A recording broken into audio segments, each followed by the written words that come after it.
In previous class हमने देखा था exercise number 19 of chapter number 3 current electricity, जो कुछ ज़्यादा ही इजी थी। ठीक है, इन दिस क्लास बच्चों हम देखने वाले एक्सरसाइज नंबर 20। तो चलिए स्टार्ट करते हैं। एक्सरसाइज नंबर 20 में भी एक्चुअली बच्चों हमें ए, बी और सी 3 पॉइंट्स दिए गए हैं। ठीक है, और मेरे हिसाब से ये जो क्वेश्चन है वो थोड़ा सा लेंदी होने वाला है, तो अच्छे से ध्यान दीजिएगा। काफ़ी इंपॉर्टेंट क्वेश्चन है एनसीईआरटी के लिए। ठीक है, तो पहले हम नोट करते हैं पॉइंट ए को। पॉइंट ए कह रहा है कि given N resistor each of resistance R, यानी कि हमारे पास स्मॉल एन जितने रेजिस्टेंस है और उन सब का रेजिस्टेंस है R. How will you combine them to get the first maximum and second minimum effective resistance. ठीक है, तो चलिए हम बारी बारी से बात करेंगे। पहला पॉइंट हमें दिया गया है कि हम उसको कंबाइन कैसे करें कि जो हमें इक्विवेलेंट रेजिस्टेंस है बच्चों वो मैक्सिमम मिले। ठीक है, तो आपको बता दूं बच्चों कि आपको maximum resistance always series combination में मिलता है। ठीक है, तो आपको क्या करना चाहिए कि इन सारे रेजिस्टेंस को सीरीज कॉम्बिनेशन में जोड़ देना चाहिए। ठीक है, तो मैं यहाँ पे नोट कर दूंगा कि वी गेट मैक्सिमम रेजिस्टेंस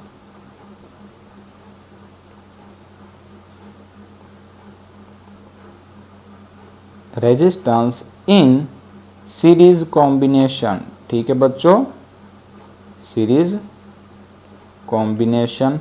तो हम क्या कर देंगे, सारे रजिस्टर को सीरीज में जोड़ देंगे, तो हमें कुछ ऐसी ड्राइंग मिल जाएगी।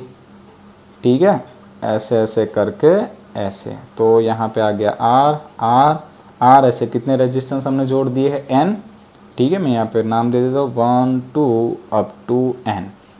और अगर मैं यहाँ पे आर इक्विवेलेंट का फॉर्मूला लगा दूं बच्चों, तो यहाँ पे क्या होता है R plus up to plus into R, ऐसा कितने टाइम हो गया, एन टाइम। तो इन सब का इक्विवेलेंट रेजिस्टेंस मिल जाएगा बच्चों एन इंटू आर। ठीक है, ये आ गया मेरा मैक्सिमम रेजिस्टेंस। ठीक है, काफी इजी था। चलिए दूसरा पॉइंट क्या था, मिनिमम इफेक्टिव रेजिस्टेंस। अब देखो, अगर हम सारे रेजिस्टेंस को सीरीज कॉम्बिनेशन में जोड़ते हैं तो हमें जो इक्विवेलेंट रेजिस्टेंस है वो मैक्सिमम मिलता है। बट अगर हम इन सारे रेजिस्टेंस को पैरेलल कॉम्बिनेशन में जोड़ेंगे बच्चों, तो हमें जो इक्विवेलेंट रेजिस्टेंस है वो मिनिमम मिलता है। यानी कि हम कह सकते हैं कि पैरेलल कॉम्बिनेशन का जो इक्विवेलेंट रेजिस्टेंस है वो उन सारे रेजिस्टेंस के छोटे से छोटे रेजिस्टेंस से भी छोटा मिलता है। ठीक है, तो हम यहाँ पे नोट कर देंगे फॉर मिनिमम इक्विवेलेंट रेजिस्टेंस। ठीक है, तो हम यहाँ पे नोट कर देंगे कि we get minimum resistance, equivalent resistance in parallel combination. ठीक है बच्चों, पैरेलल कॉम्बिनेशन। चलिए, तो मैं आपको यहाँ पे दिखा दूँ पैरेलल कॉम्बिनेशन हम कैसे कर सकते हैं। ठीक है, ऐसे कर सकते हैं हम, लॉट्स ऑफ ऐसे दिखा सकते हैं। ठीक है बच्चों, तो ये हो गया हमारा पैरेलल कॉम्बिनेशन। अब सबका रेजिस्टेंस तो आर ही था। अब पैरेलल रेजिस्टेंस का इक्विवेलेंट का फॉर्मूला क्या था बच्चों, आपको याद है, 1/r is equal to 1/r1 plus 1/r2 plus up to plus 1/rn। But सबका जो मैग्नीट्यूड है वो तो सेम ही था। क्या कर देंगे, इसको जोड़ देंगे, तो 1/r equivalent is equal to n by r, therefore r equivalent is equal to r by n। तो बच्चों ये मिल गया मुझे इक्विवेलेंट रेजिस्टेंस का फॉर्मूला। यानी कि सीरीज कॉम्बिनेशन में इक्विवेलेंट रेजिस्टेंस का फॉर्मूला होता है nr, पैरेलल कॉम्बिनेशन में इक्विवेलेंट रेजिस्टेंस का फॉर्मूला होता है r by n। But question finish नहीं हुआ, अभी भी कहा था कि what is the ratio of the maximum to minimum resistance, यानी कि इन दोनों का रेशियो भी फाइंड आउट करना था। ठीक है, तो मैं यहाँ पे नोट कर देता हूँ, ratio of maximum and minimum resistance.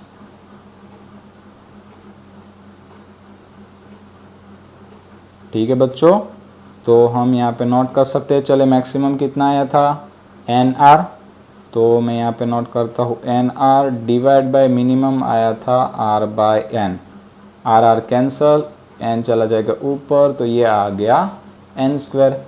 ठीक है, तो ये मुझे मिल गया मैक्सिमम अपॉन मिनिमम का रेशियो। ठीक है बच्चों, काफ़ी इजी था ये क्वेश्चंस। चलिए अब हम चलते हैं हमारे नेक्स्ट क्वेश्चन की ओर। हमारा नेक्स्ट क्वेश्चन था पॉइंट बी। ठीक है, बी पॉइंट क्या कह रहा था कि given the resistance of 1 ohm, 2 ohm and 3 ohm, यानी हमारे पास टोटल 3 रेजिस्टर थे जिनके resistance respectively 1 ohm, 2 ohm and 3 ohm है। How will be combine them to get an equivalent resistance of 11 by 3, 11 by 5, 6 and 6 by 11। यानी कि हमें इन 3 resistance को कैसे कॉम्बिनेशन में जोड़ा जाए कि हमें इक्विवेलेंट रेजिस्टेंस जो है वो कुछ ऐसे मिलने चाहिए। ठीक है बच्चों, तो चलिए हम पहले पॉइंट के लिए बात करते हैं। पहले पॉइंट में बच्चों में इक्विवेलेंट रेजिस्टेंस कितना लाना है, 11 by 3। ठीक है, अब 11 by 3 लाने के लिए बच्चों हम क्या करेंगे, यहाँ पे 1 और 2 जो है उसको पैरेलल कॉम्बिनेशन में जोड़ेंगे और 3 को सीरीज कॉम्बिनेशन में। ठीक है, तो हम यहाँ पे लिखेंगे कि in this case resistor R1 and R2 are in parallel combination and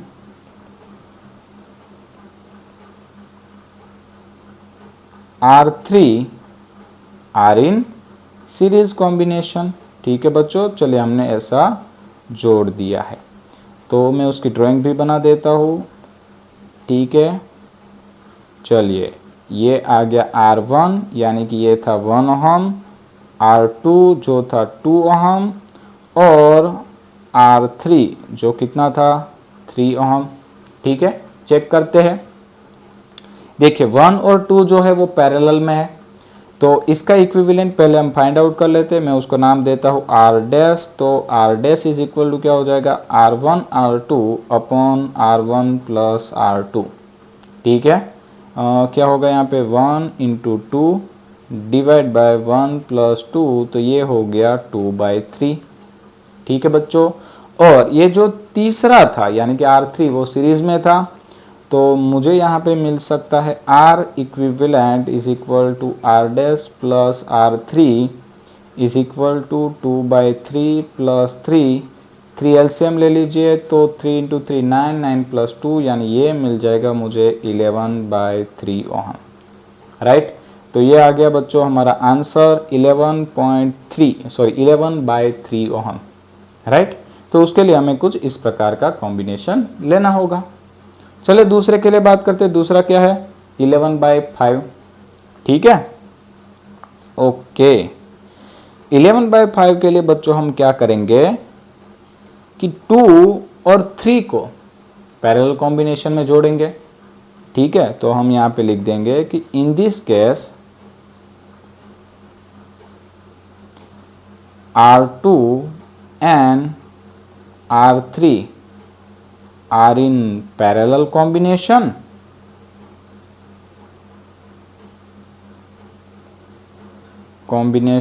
and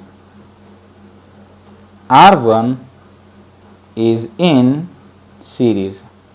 ठीक है बच्चों, चलिए अब मैं उसकी सर्किट बना रहा हूँ, ध्यान दीजिएगा, काफ़ी इजी है ये क्वेश्चन भी। ओके, ये बन गई उसकी सर्किट। ये था R2 2 ओहम, R3 3 ओहम और R1 is equal to 1 ohm. ठीक है बच्चों, अब देखिए हम थोड़ा सा शॉर्ट में चलेंगे, नहीं तो काफ़ी लेंथी हो जाएगा ये क्वेश्चंस। आर इक्विवेलेंट निकालते हैं। आर इक्विवेलेंट कैसे होगा भाई, R2 और R3 का पैरेलल, उसके साथ R1 जो है वो सीरीज में, तो हम यहाँ पे नोट कर देंगे R2 R3 upon R2 plus R3 और प्लस R1 सीरीज में। चलिए, तो ये आ गया 2 into 3 divide by 2 plus 3 plus 1, तो 2 इंटू 3 ये हो गया 6 बाय 5 प्लस 1, एलसीएम ले लीजिए 5 एलसीएम, तो 6 प्लस 5 यानी 11 बाय 5 ओहम। ठीक है बच्चों, ये आ गया आर इक्विवेलेंट और ये आ रहा है 11 बाय 5 ओहम। देखिए हमें वही लाना था। अब आप सोच रहे होंगे भाई मुझे ये कैसे पता चल रहा है किसको पैरेलल में जोड़ना है किसको सीरीज में, तो मैं आपको इसकी छोटी सी ट्रिक सिखा दूँ। सबसे पहले देखिए बच्चों हमें लाना था 11 बाई 3, तो मैंने क्या ऑब्जर्व किया कि अगर पैरेलल में जोड़ता हूं ना तो डिनोमिनेटर में हमेशा R1 प्लस R2 आता है, मतलब दोनों का एडिशन आता है। अब मुझे यहाँ पे लाना था डिवाइड में यानी डिनोमिनेटर में 3, तो मैंने क्या कर दिया 1 प्लस 2 आंसर आया 3, तो उसको पैरेलल में जोड़ दिया। अब यहाँ पे देखिए मुझे लाना था 11 बाई 5, तो मुझे पता चला 2 प्लस 3 इज इक्वल टू होता है 5, तो मैंने क्या कर दिया R2 और R3 को पैरेलल में जोड़ दिया, बाकी को सीरीज में, आंसर आ गया। समझ में आपको लॉजिक? काफ़ी इजी है ना। ओके चलिए नेक्स्ट क्या लाना है 6। अब देखिए तीसरे के लिए क्या करेंगे, तीसरे के लिए एक काम कर सकते हैं, इन तीनों को सीरीज में जोड़ देंगे। ठीक है, ये तो काफ़ी इजी है ये केस। In this case R1 R2 and R3 are in series combination, right बच्चों। चलिए इसे सीरीज में जोड़ दीजिए, तो R equivalent is equal to R1 plus R2 plus R3, then ये हो जाएगा 1 plus 2 plus 3 is equal to 6 ohm, right. ये तो काफ़ी इजी था। नेक्स्ट है 6 बाई 11। अब देखिए भाई डिनोमिनेटर में 11 लाना है और ये वैल्यू जो है वो सबसे कम है, तो अभी हमने देखा था सबसे कम रेजिस्टेंस हमें कब मिल सकता है, जब हम सबको पैरेलल में जोड़ दें। ठीक है, तो इस केस में हम क्या करेंगे कि in this case resistance R1 R2 and R3 are in parallel combination. ठीक है बच्चों, हम इन तीनों को किस में जोड़ देंगे, पैरेलल में, तो 1 upon R equivalent is equal to 1 upon R1 plus 1 upon R2 plus 1 upon R3। चलिए फटाफट वैल्यू रख दीजिए, तो 1 upon 1 plus 1 upon 2 plus 1 upon 3। चलिए अब क्या करेंगे, हम एलसीएम लेंगे, एलसीएम ले लेंगे 6। ठीक है, यहाँ पे 1 है तो मल्टीप्लाई विथ 6, 2 है मल्टीप्लाई विथ 3 एंड 3 है तो मल्टीप्लाई विथ, तो ये आ गया आर इक्विवेलेंट, तो आर इक्विवेलेंट मिल जाएगा 6 डिवाइड बाय 6 प्लस 3 9, 9 प्लस 2 11। तो बच्चों ये आ गया हमारा 6 बाई 11 ओहम का रेजिस्टेंस, राइट। बट अभी भी ये क्वेश्चन थोड़ा सा अधूरा है, चलिए आगे चलते हैं। काफ़ी लेंथी है बट काफ़ी इजी भी है। ठीक है बच्चों, और इस क्वेश्चंस की एनसीईआरटी में आने की प्रोबेबिलिटी सबसे ज़्यादा है। अच्छे से ध्यान देना, कंटिन्यू पूरा देखते रहिए। चलिए अब सी क्या कह रहा था कि determine the equivalent resistance of network shown in figure. Sorry but okay, मुझे भी पसीना आ रहा है, क्या कर सकते हैं। चलिए यहाँ पे देखिए, आप इस सर्किट को ऑब्जर्व करिए। यहाँ पे आप देख सकते हो कि 1 ओहम और 1 ओहम का जो ये रेजिस्टेंस है वो सीरीज में है, और यहाँ पे ये 2 ओहम और 2 ओहम का जो रेजिस्टेंस है वो पैरेलल में है। ठीक है बच्चों, तो और यहाँ पे ये जो लूप है, एक जो लूप बन रही है वो लूप बार बार रिपीट हो रही है, आप देख सकते हो। तो अगर हम इस एक लूप का रेजिस्टेंस निकाल ले तो फिर बाकी का सबका सेम ही रहेगा। ठीक है, तो सबसे पहले हम क्या करेंगे, इन दोनों का इक्विवेलेंट निकालेंगे। अब ये सीरीज में है 1 प्लस 1, तो मैं इसे नाम दे देता हूँ R1 is equal to 2 ohm. ठीक है बच्चों, सिमिलरली यहाँ पे देखिए 2 ओहम और 2 ओहम दोनों सीरीज में है, तो इसे मैं नाम दे देता हूँ R2 is equal to 4 ohm. ठीक है बच्चों, तो अब देखिए हमारी जो ड्राइंग्स है वो कैसी बन जाएगी, कुछ ऐसी बनेगी।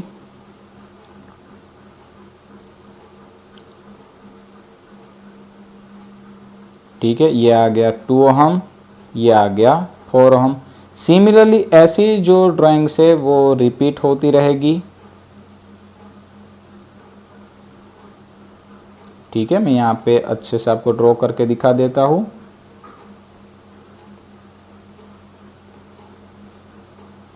ओके, ये सारे 2 ओहम्स बन जाएंगे, और ये आ जाएगा 4 ओहम।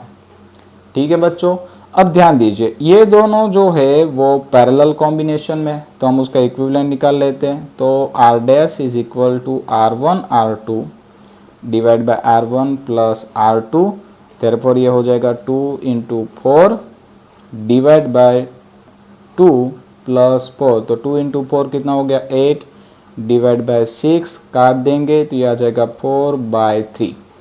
ठीक है बच्चों, तो इसका मतलब इस पूरी लूप का रेजिस्टेंस मिला 4/3।